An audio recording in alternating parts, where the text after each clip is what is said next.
Assalamualaikum warahmatullahi wabarakatuh. Selamat pagi anak-anakku semuanya, kelas 10 AKL 1 dan kelas 10 AKL 2. Pada kesempatan Jumat pagi hari ini, Ibu Arna akan menjelaskan materi lanjutan dari yang minggu lalu Ibu jelaskan mengenai pembiayaan dan macam-macam pembiayaan. Yang sekarang ini Ibu akan menjelaskan mengenai pasar modal. Sebelum kita mulai materi pada pagi hari ini, ada baiknya kita membaca basmalah. Bismillahirrahmanirrahim. Sekedar mengingatkan kalian, Bu Arna tidak bosan-bosannya mengingatkan kalian untuk menyimak pembahasan materi-materi etika profesi ini di YouTube channel sekolah. Dan kalian harus berkomentar hadir pada kolom YouTube-nya. Jika tidak, berarti kalian dianggap tidak hadir pada mata pelajaran etika profesi. Jadi Ibu Arna melihat ketidakhadiran kalian atau hadirnya kalian itu melalui kalian tulis di kolom komentar YouTube yaitu tulisan hadir. Oke. Menindaklanjuti materi kita pada hari ini yaitu mengenai pasar modal. Kalian lihat di halaman di buku kalian ya, di halaman 15 itu ada pasar modal. Kalian lihat di halaman 15 ya. Kalian simak. Ibu Arna mau mulai pelajaran hari ini. Yang pertama yaitu pasar modal. Pasar modal, kalian lihat di buku kalian, yaitu merupakan kegiatan usaha jasa keuangan yang berhubungan dengan perusahaan publik yang berkaitan dengan efek yang diterbitkannya. Jadi pasar modal itu usaha jasa keuangan gitu ya. Kegiatan-kegiatan yang ada di lembaga keuangan, terutama yang bergerak di bidang jasa keuangan. Misalkan bisa perusahaan, bisa misalkan perbankan seperti itu. Jadi pasar modal ini lebih menekankan kepada perusahaan-perusahaan yang besar sifatnya. Lalu di sini ada produk-produk pasar modal. Yang pertama ada saham. Kalian lihat di situ di buku kalian yaitu di sini ada pengertian saham.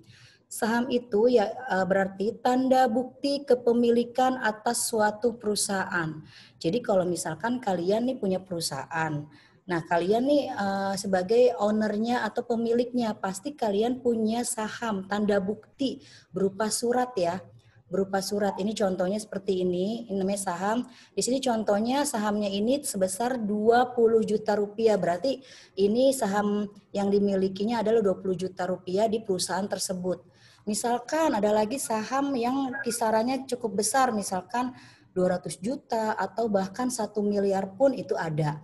Jadi saham ini berupa tanda bukti kepemilikan atas suatu perusahaan. Misalkan perusahaannya ini yang punya bukan hanya kalian aja, misal kalian join sama teman kalian dalam membuka suatu perusahaan. Nah itu nanti teman kalian itu menanamkan sahamnya, menanamkan modalnya berapa di perusahaan kalian. Nah ini bentuknya seperti ini saham ya, surat atau bukti kepemilikan atas suatu perusahaan. Ini suratnya ya. Sama seperti kayak misalkan rumah itu juga kan ada surat-suratnya. Sama seperti perusahaan juga seperti itu. Lalu yang kedua ada obligasi. Obligasi apa artinya? Surat perjanjian tentang pembayaran pokok utang. Jadi ada orang-orang yang misalkan klien kalian, misalkan kalian buka perusahaan di bidang produk, misalkan kalian menjual apa nih, misalkan kayak Coca-Cola Company, misalkan perusahaan Coca-Cola. Nah ini ada nanti misalkan obligasinya, misalkan obligasi itu yang berhutang kepada PT The Coca-Cola Company, gitu kan? Coca-Cola Company ini misalkan dia menghutangi gitu, nanti ada obligasinya. Seperti itu. Nah, di sini contohnya obligasi atas unjuk PT Pembangunan Indonesia. Jadi ini misalkan nama PT-nya gitu kan. Jadi artinya obligasi itu surat perjanjian tentang pembayaran pokok utang. Jadi orang-orang yang berhutang di perusahaan kalian ada surat obligasinya. Contohnya seperti ini. Lalu yang ketiga ada reksadana. Reksadana itu artinya sarana untuk menghimpun dana dari investor. Jadi dari investor, dari orang-orang yang menanamkan modal itu, kalian kumpulkan siapa-siapa aja yang menanamkan modalnya ke perusahaan kalian. Nah, itu dihimpun kan, dikumpulkan siapa aja, misalkan dari si A, si B, itu dikumpulkan. Contohnya seperti ini, nih di perusahaan CIMB Niaga, ada orang-orang yang di dalamnya itu sebagai investor. Oke, lalu manfaat pasar modal. Manfaat pasar modal yaitu yang di buku kalian kan panjang dan banyak rinciannya. Jadi Ibu Arna di sini langsung secara general atau umum ya. Manfaat pasar modal. Jadi nanti kalau kalian lihat manfaat pasar modal itu yang benar yang mana Bu? Yang di buku atau yang Ibu buat di PPT-nya atau yang Ibu kasih tahu gitu kan. Sama saja. Jadi ini sudah Ibu singkat. Kalau ada yang lebih detailnya ada di buku kalian. Jadi manfaat pasar modal yang pertama menyediakan pembiayaan atau pendanaan. Pendanaan atau pembiayaan apa? Ya bisa barang-barang, inventaris gitu kan. Yang lalu yang kedua menyediakan tempat untuk berinvestasi. Misalkan mau investasi nih, mau menanamkan modalnya buat nantinya ke depannya memperoleh keuntungan itu bisa. Lalu memberikan wahana untuk diversifikasi untuk misalkan nantinya untuk menambah ibaratnya tuh permodalannya secara nanti bisa ibaratnya nih diputar atau biar nantinya perusahaan itu bisa mengalami kenaikan atau perkembangan yang baik. Menyediakan instrumen untuk mengukur ekonomi negara, maksudnya ini tingkat ekonominya ini sekarang nih negara lagi apa? Apakah mengalami peningkatan atau mengalami kemunduran gitu kan? Nanti di sini ada tolak ukurnya gitu ya. Lalu mendorong kepemilikan sampai pada masyarakat luas. Yang terakhir lapangan kerja atau profesional baru. Itu manfaatnya. Lalu apa saja atau siapa saja yang ada di pasar modal gitu ya. Nah, di sini misalkan emiten gitu kan. Nah, di sini emiten ya, kalian bisa lihat kalau emiten apa sih Ibu gitu kan. Emiten di sini maksud dari emiten adalah jadi dia ini emiten di sini pengertiannya pihak yang melakukan atau yang melakukan penawaran dengan pihak perusahaan, itu emiten. Ya. Jadi emiten itu di sini ya, emiten adalah pihak yang melakukan penawaran apa ya? Maksudnya penawaran untuk apakah mau menanamkan modalnya atau menanamkan sahamnya, itu namanya emiten. Misalkan Bu Arna nih punya perusahaan menawarkan pada kalian, mau nggak ikut join gitu kan, mau nggak kalian ikut kerjasama, itu namanya emiten. Tapi kalau emisi apa artinya? Gitu kan? Emisi itu berarti pengeluaran, ya. Jadi kalau emisi itu berarti pengeluaran, kalau emiten berarti tadi apa? Orang yang menawarkan apa dia mau investasi atau tidak. Nah, kalau investor itu orang yang menanamkan modalnya, ya. Jadi Ibu ulangi lagi, siapa saja yang ada di pasar modal ini? Yang pertama emiten. Tadi emiten orang yang menawarkan jasa untuk kira-kira ada yang mau investasi nggak ya? Ada yang mau menanamkan sahamnya nggak ya di perusahaan kita? Kalau investor itu orang yang menanamkan saham. Kalau emisi itu penjamin pengeluaran-pengeluaran yang ada di perusahaan. Lalu yang keempat perantara perdagangan. Maksudnya kalau misalkan nanti mau ada penjualan apapun, misalkan mau penjualan misalnya nih perusahaannya nih mengalami kebangkrutan mau dijual perusahaannya itu ada perantaranya gitu kan. Kalau kalian misalkan perantara itu makelar ya Bu. Kalau makelar tuh ibaratnya tuh lingkupnya kecil. Kalau ini kan karena perusahaan jadi lingkupnya besar namanya itu bisa broker atau pialang. Jadi orang-orang yang misalkan sebagai perantara kalau misalkan perusahaan mengalami kebangkrutan atau kepailitan. Lalu yang nomor 5 itu ada manajer investasi. Jadi orang yang ditunjuk langsung ya, yang ditunjuk langsung oleh owner atau pemilik perusahaan sebagai orang-orang yang menghimpun siapa saja yang mau menginvestasikan uangnya ke perusahaan kita. Jadi manajer investasi ini orang yang menangani para investor yang mau menanamkan modalnya kepada perusahaan kita. Jadi seperti itu. Lalu di halaman berikutnya ada pegadaian. Pegadaian, ya di sini pegadaian sudah ada di buku kalian. Ya, ada beberapa karakteristik pegadaian. Yang pertama itu ada berutang atau pinjam meminjam. Ini tempat untuk peminjaman, bisa uang ya.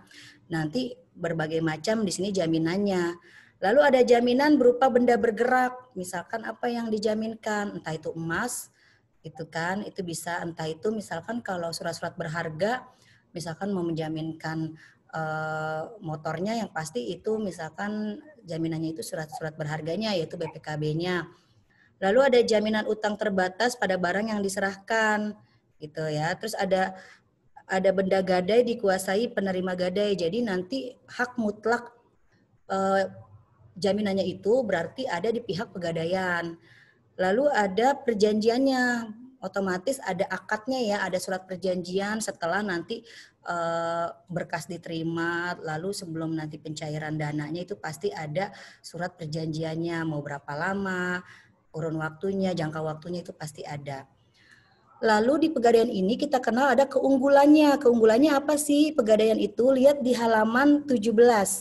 Di halaman 17 itu keunggulannya yaitu waktu yang relatif singkat untuk memperoleh kredit. Biasanya ada 1 tahun atau misalkan ada 12 bulan atau 18 bulan, itu tergantung perjanjiannya.